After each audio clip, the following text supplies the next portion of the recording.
Olá, tudo bem? No ar a partir de agora com mais uma edição do Business Cast, e no programa de hoje a gente vai falar sobre licitação.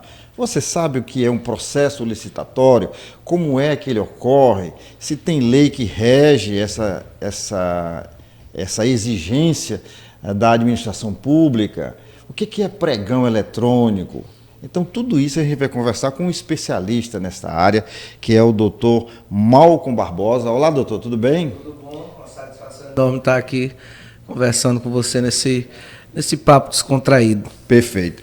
Doutor Malcom Barbosa é advogado, é também consultor em licitação e palestrante. Tem, inclusive, um curso de pós-graduação em gestão e direito público. Então, preparadíssimo sobre esse tema, que é um tema que está, de certa forma, dentro da vida das pessoas, uma vez que tudo que é adquirido pela gestão pública no município, no estado da União, carece legalmente de uma licitação.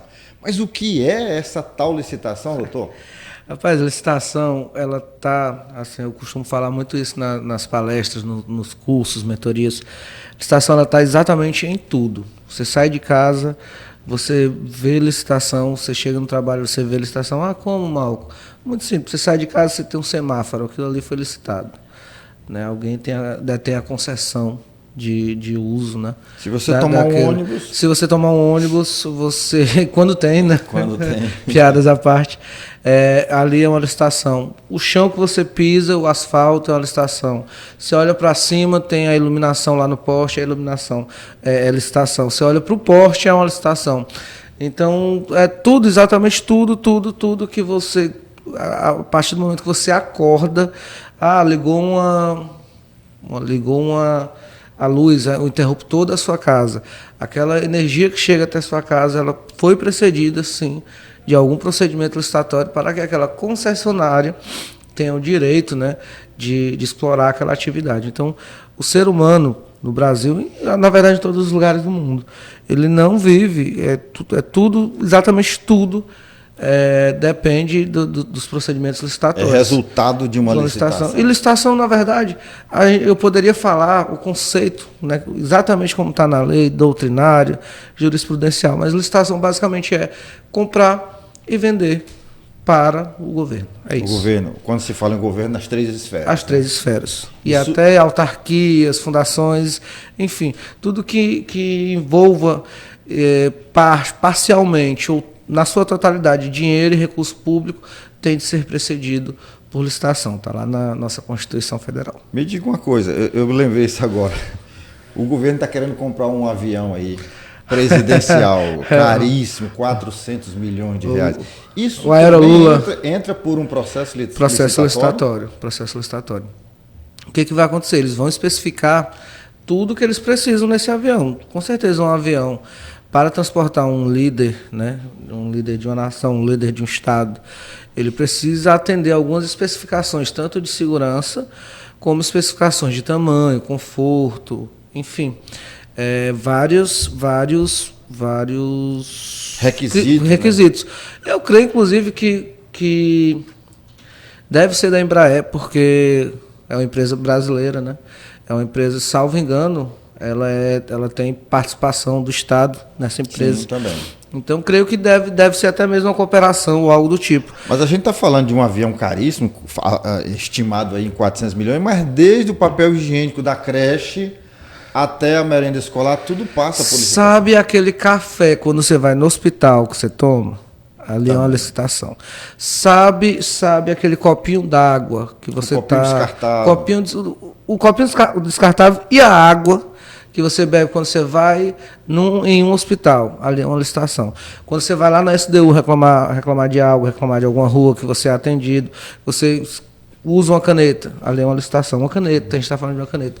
Quando você senta para esperar ser atendido, aquelas longarinas ali de cadeiras ali são precedidas de um instrumento licitatório. Então, a gente está falando de tudo, literalmente. Então, por isso que às vezes é complexo, às vezes vocês podem falar, a licitação demora, a licitação é complexa. Sobre esses problemas que envolvem a licitação, a gente vai falar mais na frente. Eu queria que o senhor falasse agora um pouco dessa questão. Nós temos uma lei que é de 1993, que está em vigor, mas também temos uma lei nova que foi aprovada e sancionada em 2021 e que entraria ou que entrará em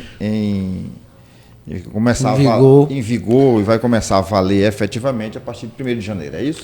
É isso. O que acontece? A gente tem uma lei, que é a Lei 866, que ela normatiza a Lei Geral de Licitações e Contratos, que ela é de 1993. O que acontece? A gente estava saindo de um período ali de ditadura, a gente estava no período da redemocratização. A gente tinha problemas com a moeda, não sei se você se lembra disso, a hiperinflação, a gente, salvo engano, ainda era plano cruzeiro, era cruzado, acho que o real era 96, né? Algo assim. Então nessa época ainda era cruzeiro ou cruzado, também não vou lembrar, a idade nem me permite lembrar. Mas essa lei ela foi importante para aquela situação. Por exemplo, quando essa lei foi sancionada, quando essa lei entrou em vigor, a gente tinha um limite para dispensa de licitação. Um valor que você poderia comprar, adquirir bens, sem preceder o procedimento licitatório. O que a gente chama de dispensa de licitação, que ela é uma forma de licitação, ela tem um regime contratual. Tem um regramento, né? Tem um regramento, ela não é solta, mas que ela é simplificada. Aquela época era em torno, depois que fizeram as mudanças, era 7 mil reais, né, já com valor corrigido em reais. Se a gente pegasse hoje e colocasse só os índices inflacionários daquela época até agora, certeza que esse valor seria para mais de 200 mil reais, esse valor corrigido.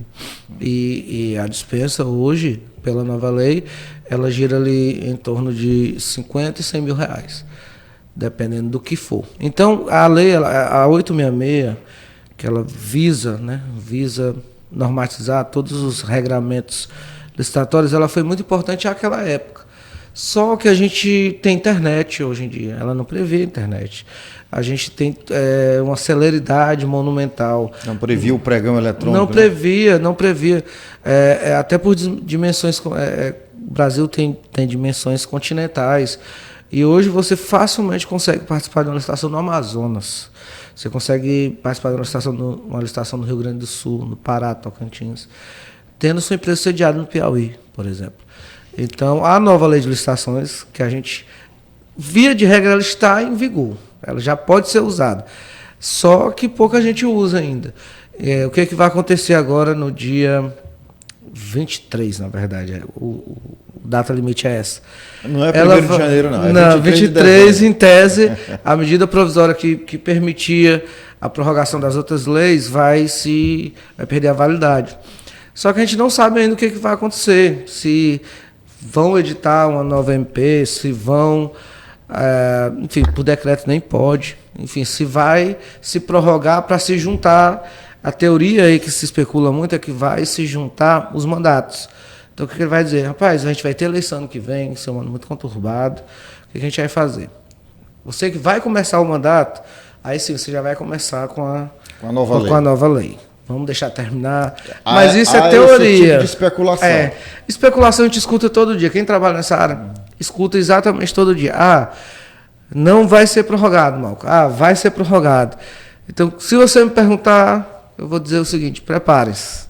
Acho que todo mundo já deve estar preparado, os empresários, os gestores, os prefeitos, governadores, enfim, todo mundo que precisa trabalhar com esta lei, eu acho que já tem 2 anos que vocês deviam estar preparados para ela. Que é o tempo de adaptação, digamos assim. Ela foi sancionada em 2021 e ela entra efetivamente em vigor dia 23 próximo. Mas, Douglas, para você ter uma ideia, nem o próprio governo federal hoje detém know-how e capacidade para usá-lo.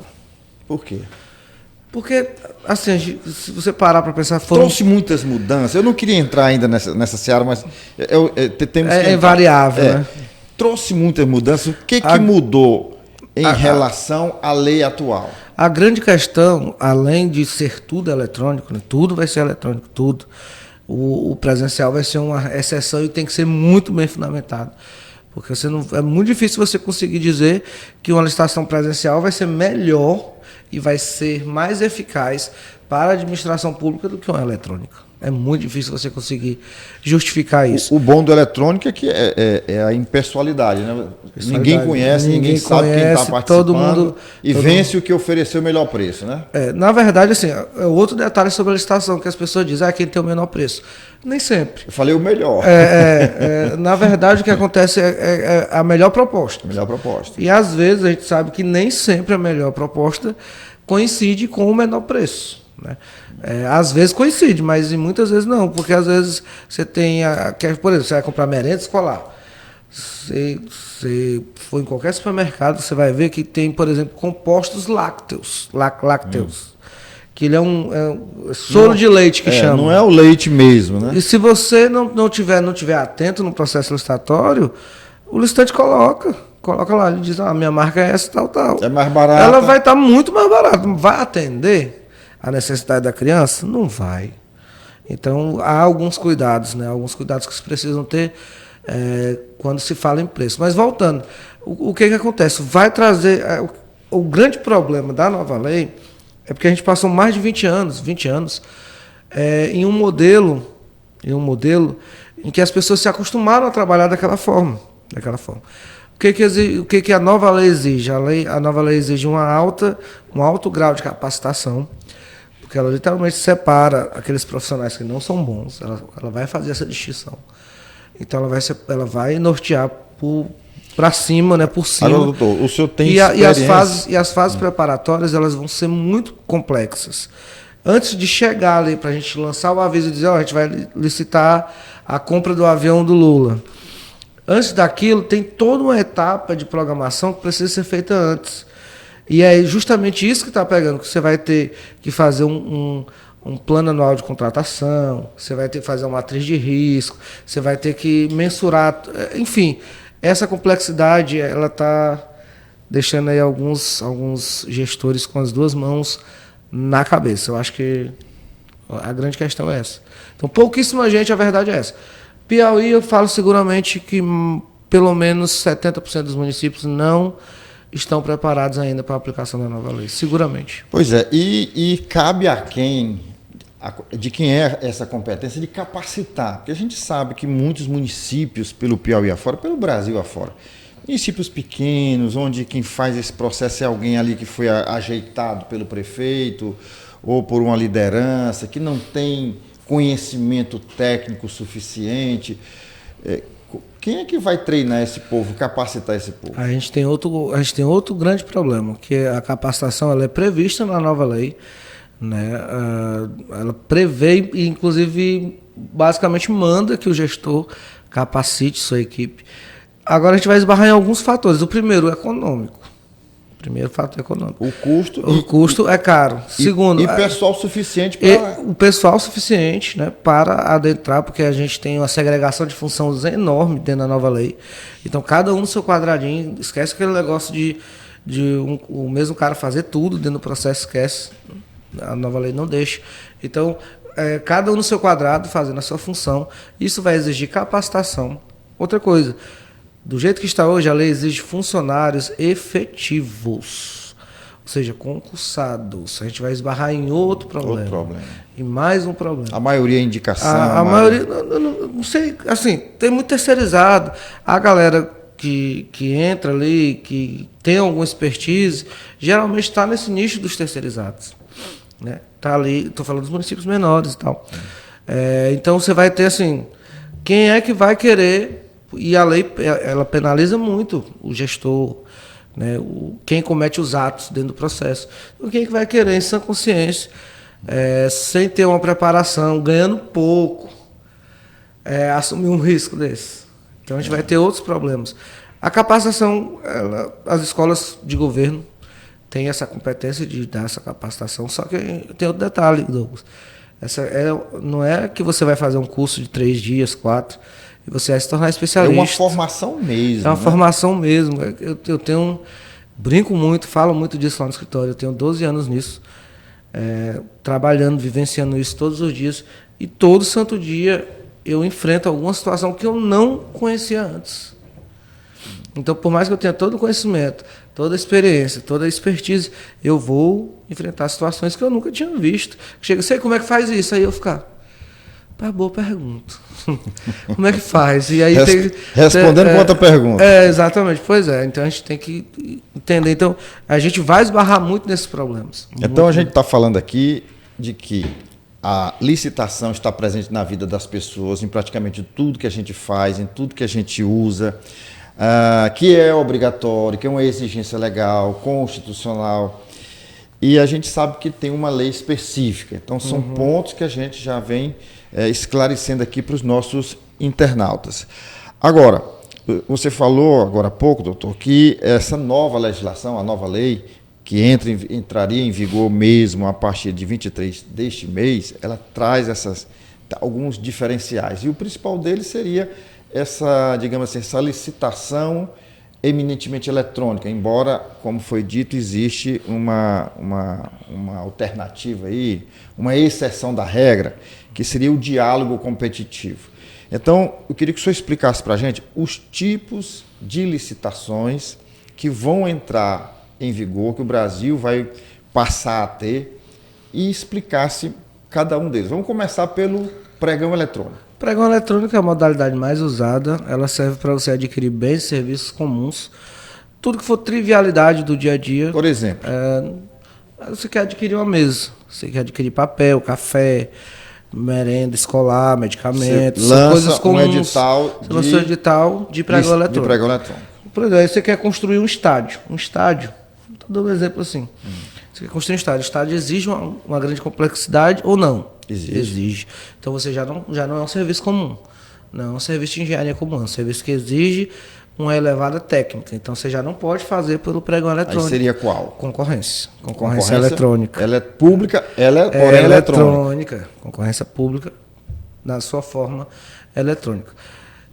Quais são as outras modalidades? A gente tem o concurso. O concurso ele não serve para fazer concurso, gente. Concurso ele é aferido ou por inegibilidade. Por alta inegibilidade é quando você não pode mensurar, né? Você não pode o trabalho de alguém. Então, você tem, por exemplo, a Fundação Getúlio Vargas, esses grandes institutos nacionais que eles não disputam licitação.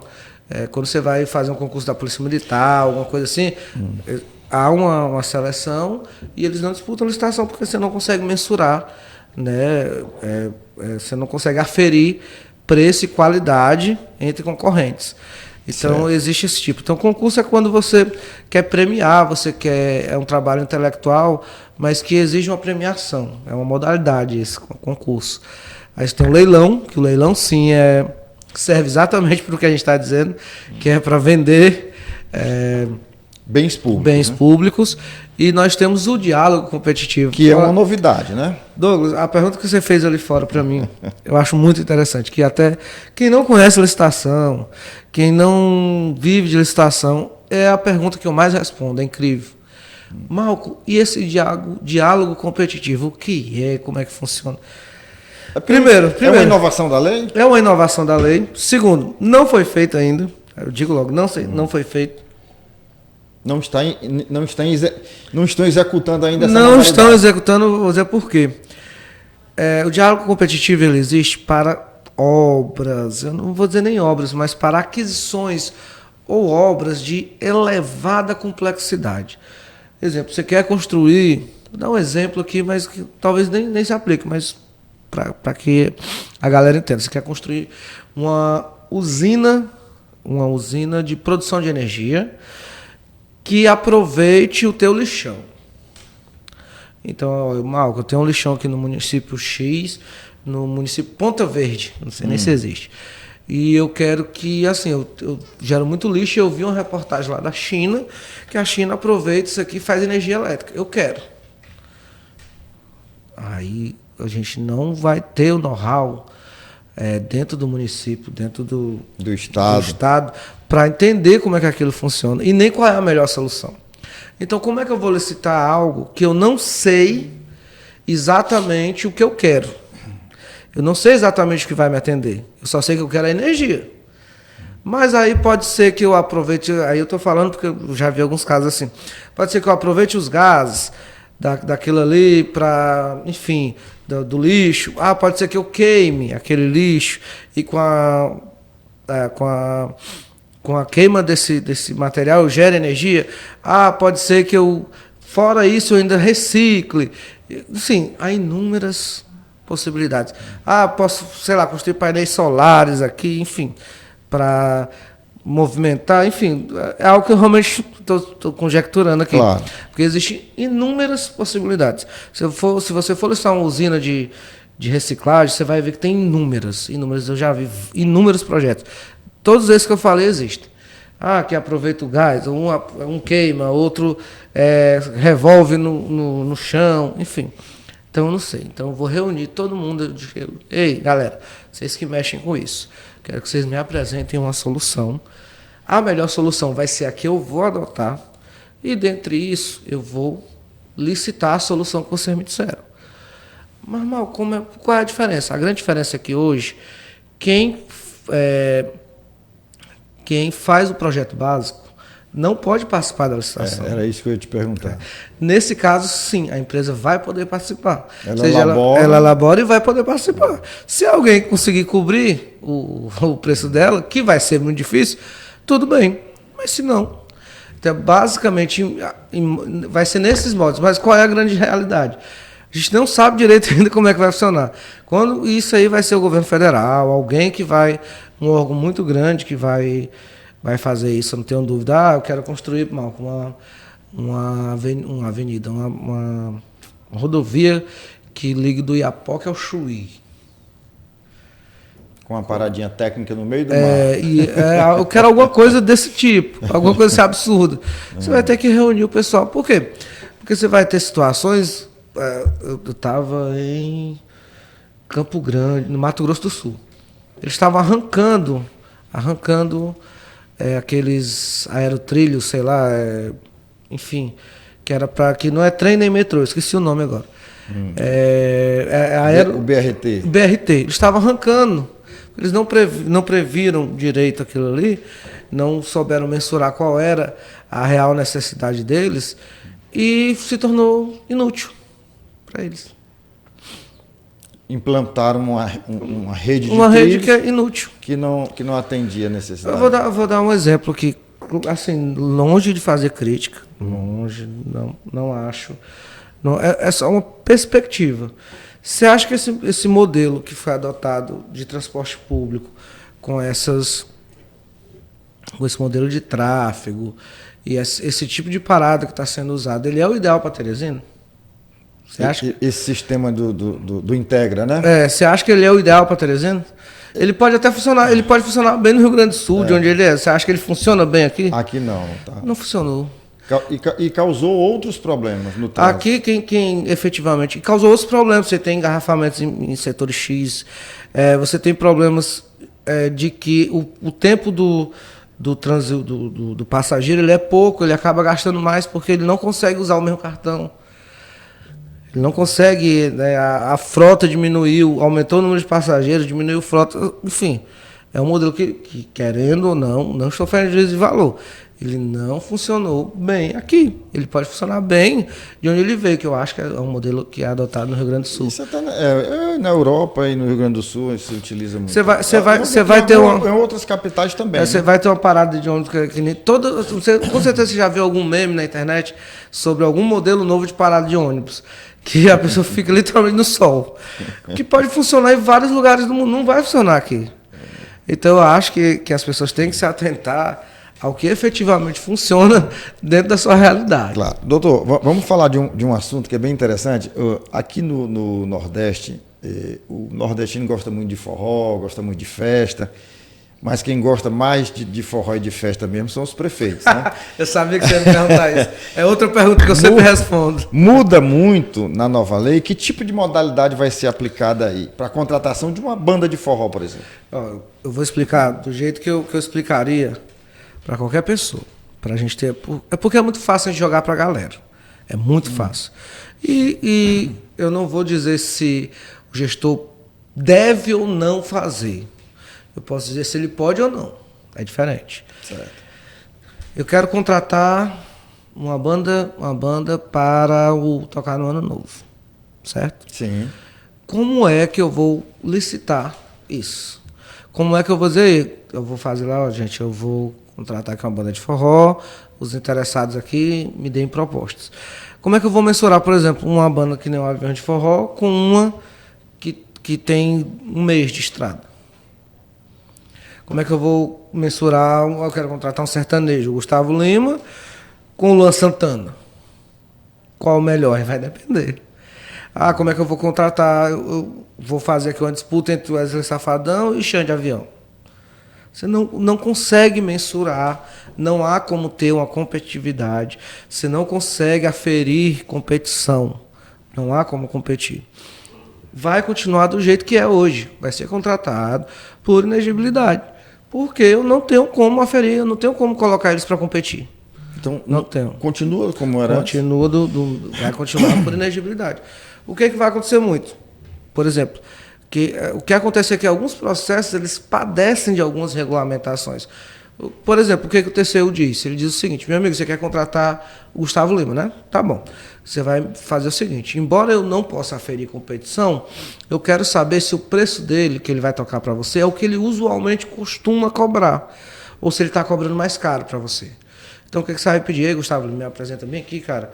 Você já tocou aqui nessa cidade que é 500 quilômetros de mim, nessa aqui que é 800 e nessa aqui que é 300. Me dá esses 3 orçamentos aqui com a tua nota fiscal para saber quanto é que tu tocou lá, para não saber se o teu preço está o quê aqui. Eu vou fundamento meu processo, tal. Agora a gente esbarra em outras questões. Que nem eu disse, eu vou sempre falar. O gestor pode? Ele pode. Pode o quê? Pode sim contratar. Sim. Ele pode. Ele livremente, deve, livremente, sim. Sabe por quê? Porque eu sou da teoria de que é o seguinte: o grande juiz de qualquer gestor, de qualquer político, é o povo. Se o povo disser, rapaz, eu não quero isso, ele fez errado, ele sai na eleição seguinte. Mas o que eu quero dizer também? Há que se ter, que eu falei isso em um outro podcast, que aí choveu de crítica assim para mim quando eu falei isso. Que nem eu disse, o gestor pode fazer? Ele pode fazer. Se ele deve ou não, aí são outros 500. Mas há que se ter muito cuidado, por quê? Como tem um caso agora na cidade do Maranhão que viralizou, que ia fazer um show da virada, que eu não vou citar o nome, com um cantor muito famoso, ia pagar R$450 mil. E o que o promotor fez? Muito simples. Ele fez uma ACP, Ação Civil Pública, pedindo cancelamento, a devolução do recurso, o cancelamento do show, e juntou as ruas esburacadas da cidade. Ele juntou o estoque de medicamento da cidade sem medicamento. Ele juntou algumas denúncias de empresas que estavam sem receber do município. Então há que se ter um bom senso. De novo, repito, o gestor pode fazer? Pode. Ele deve? Aí é outra história. Agora vamos falar do outro lado dessa moeda. Tem muita gestão pública, municipal, estadual, federal, onde é feito todo o processo licitatório, tudo como manda a lei, correu tudo de acordo com o figurino, mas às vezes o serviço não é prestado. E aí? O que acontece? É outra grande reclamação que a gente recebe muito, muito mal. Essas empresas de fora vêm aqui, ganham a licitação e não fornecem. Na própria lei, Douglas, existem vários mecanismos para você coibir isso. Qual é o primeiro? Punição. Ah, ganhou a licitação, eu chamo para assinar contrato. Não assinou, já vai para a primeira punição. Já vai para a segunda, e a mais grave de todas, que ele pode ficar sem poder licitar. 2 anos. Se ele vai ficar proibido de licitar. Tem uma outra prática bastante comum, doutor, que é o seguinte: aberto um processo licitatório em Teresina. Certo. Aí concorre uma empresa do Rio Grande do Sul. Certo. E ela ganha. Uhum. Mas ela não tem interesse em vir. Aí ela subloca uma outra empresa. Esse procedimento é legal? Aí o que eu posso dizer, depende. Vou dizer por quê. Via de regra, a subcontratação ela não pode acontecer. Geralmente ela, inclusive, é vedada dentro do próprio edital. Você vai ter lá da subcontratação, um capítulo, um tópico. Então, não vai ser permitida a subcontratação total ou parcial deste objeto. Só que o que acontece? A gente tem a lei 123, acho que é de 2006, eu não vou lembrar. E a 147, se eu errar, enfim, a lei da micro e pequena empresa. Todo mundo vai saber qual é. Eu sou péssimo com números, com dados, com essas coisas. O que acontece? Essa lei, ela orienta que se faça a subcontratação de micro, empresas de pequeno porte e EPPs, empresas de pequeno porte, microempresas, empresas pequenas, né? Ela orienta e diz que, rapaz, faz o seguinte, 25%, 20%, 15% desse teu contrato é subcontrato, com pessoas do próprio município, pessoas que têm um MEI, pessoas que têm uma EPP, para você fomentar, né? Então, em alguns casos, por isso que eu disse depende, em alguns casos a subcontratação ela é permitida. Se for prevista, se ela for prevista, se ela for prevista no edital. Em alguns casos, sim. Mas, via de regra, geralmente não é permitida a subcontratação. Nós temos também o seguinte, tem licitação que é feita e a obra é executada e apresenta problema no primeiro, no segundo, no terceiro, nos 6 primeiros meses. E aí?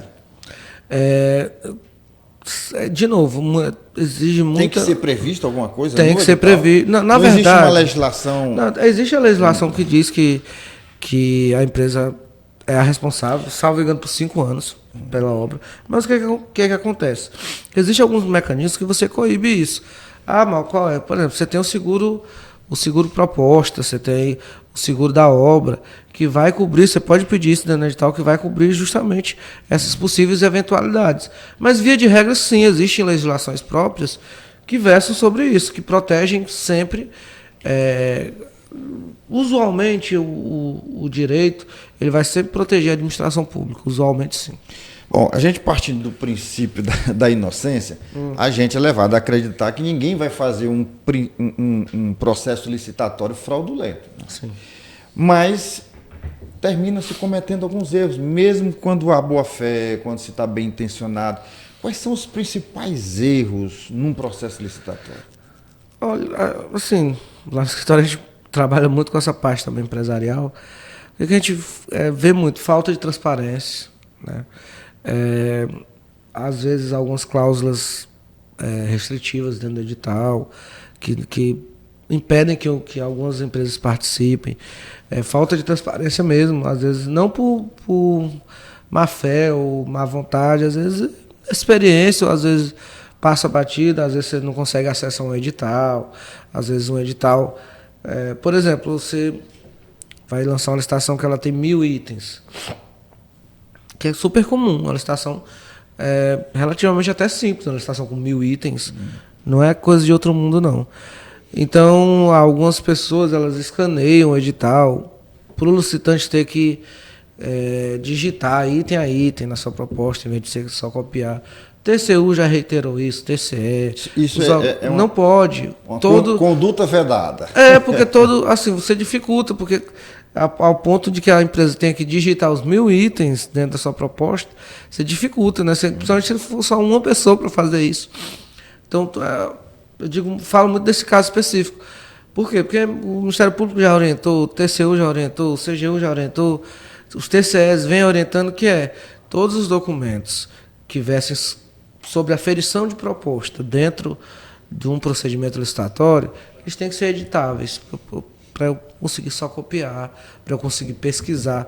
Na verdade, ele tem que ser, não é nem editável, perdão, pesquisável. Porque quando é pesquisa, você consegue fazer pesquisa, você também consegue copiar. Então, são essas coisas, às vezes falta de transparência, às vezes acontece muito de quem está fazendo o julgamento inabilitar uma empresa A por motivo A e a empresa B que cometeu o mesmo erro não sair. Então acontece esse tipo de coisa. Mas eu digo e repito, tudo isso é coibido com capacitação. Tanto da empresa como do gestor. A gente toma conhecimento todos os dias de situações assim que causam espécie.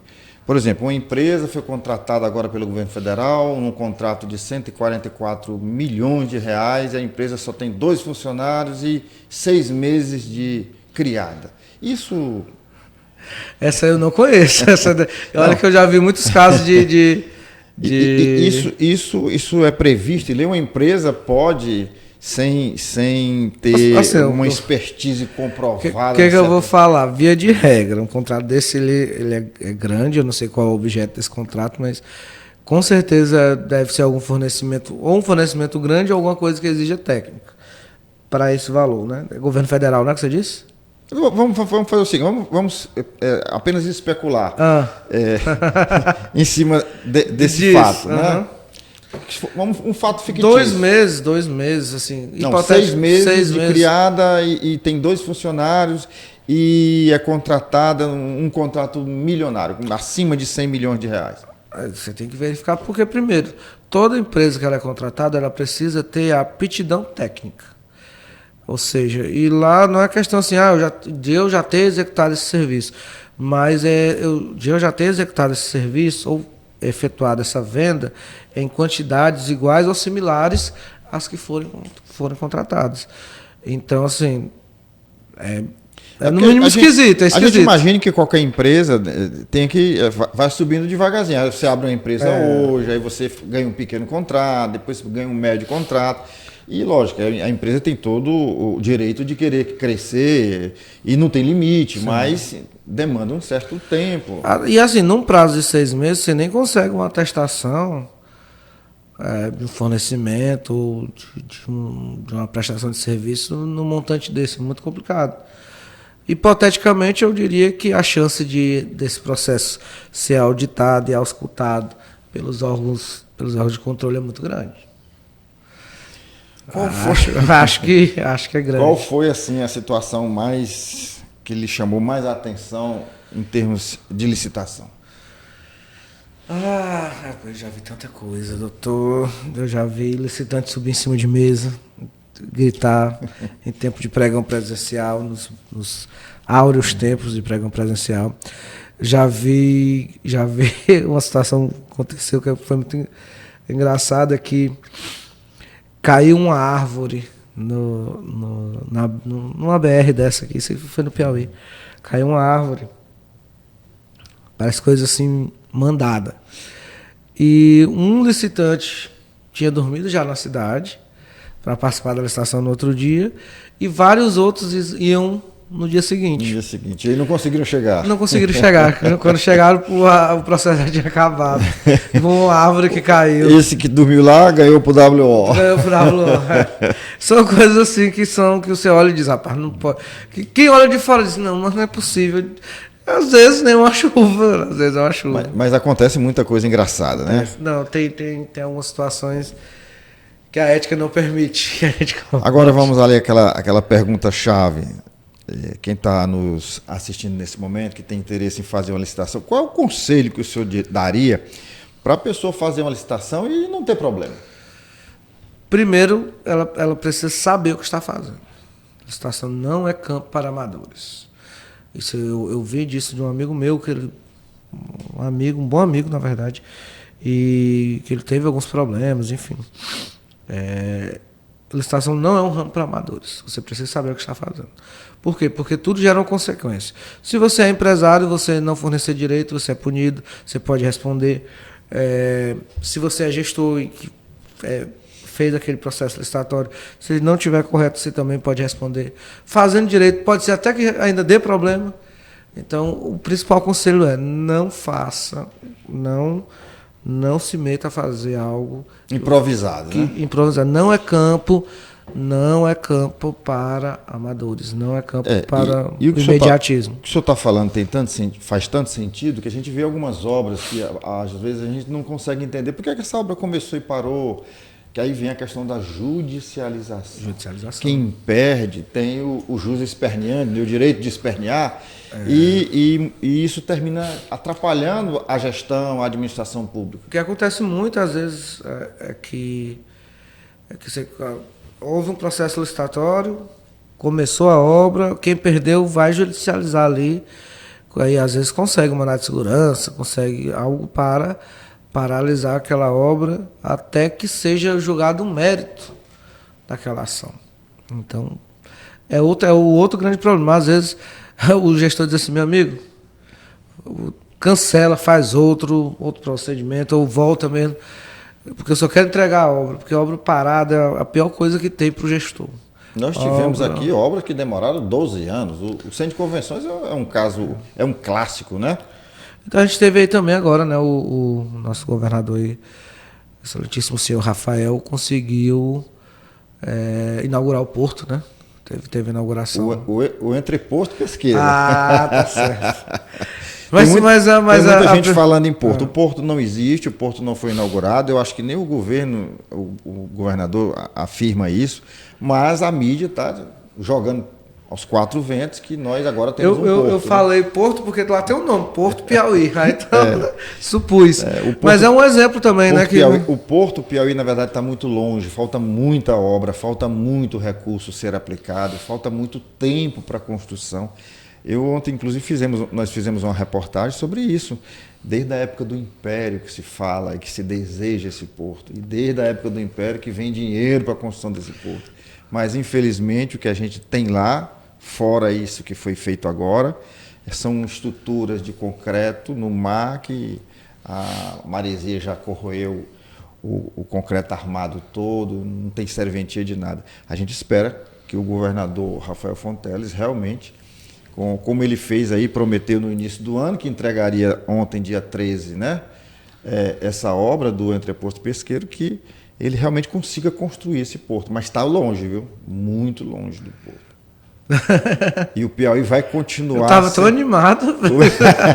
O Piauí vai continuar sendo o único estado do Nordeste sem um porto marítimo por muito tempo. Acho muito difícil, não é que eu torça por isso, pelo contrário, eu torço pelo porto, mas eu acho muito difícil, mesmo com essa tenacidade, com essa garra que o governador tem apresentado, que ele conclua esse porto nessa gestão. Muito difícil. Talvez precise umas 3 gestões com seriedade que ele está imprimindo, com o compromisso que ele assumiu, com a seriedade da gestão dele, mas aí pelo menos umas 3 gestões para concluir esse porto. Vamos torcer então, né? Se fizer as licitações direitinho, né? Se todo o processo licitatório correr bem, se ninguém judicializar, né? Enfim. Mas, doutor, eu queria agradecer a sua participação e dizer que é muito importante a gente sempre estar batendo nisso, porque a gente está falando, primeiro, que é de uma coisa que está na vida da gente, como o senhor disse no início. Segundo, que trata de recursos públicos. E quando a gente fala em recurso público, eu vejo muita gente colocando recurso público como se não fosse nosso, né? Como se não fosse do cidadão. Tudo literalmente nosso. Na verdade, não existe recurso público. Né? O recurso é todo privado, na verdade. O recurso é do cidadão, o recurso tem que ser aplicado de forma correta, tem que ser feito e respeitado tudo que tem na lei sobre licitação, porque, como muito bem disse o senhor, às vezes, fazendo com boa fé, ainda dá problema, né? Exatamente. Olha, eu agradeço, Douglas, muito, muito mesmo o convite. Eu amo o que eu faço e adoro conversar sobre licitação. Acho que minha missão de vida é tornar a licitação mais acessível para todo mundo. Eu tento transformar isso num assunto mais simples, mais cordial, mais... Por mim, a gente ensinar a licitação até na escola. Na escola, precisaria. Eu acho que, na verdade, a gente deveria ter uma disciplina de empreendedorismo e dentro dessa disciplina se ensinar não só o processo licitatório, mas colocar na cabeça da criança, do pré-adolescente, do adolescente, da importância que é um processo licitatório. Por mim, também concordo com tudo. Muito obrigado. Muito obrigado, viu, gente? E você, não esqueça de curtir, né, de comentar, de compartilhar e de mandar para todo mundo que você conhece. Põe essa entrevista no mundo para a gente ficar conhecido, né? Eu gosto também. Engajamento. Até a próxima oportunidade. Até mais.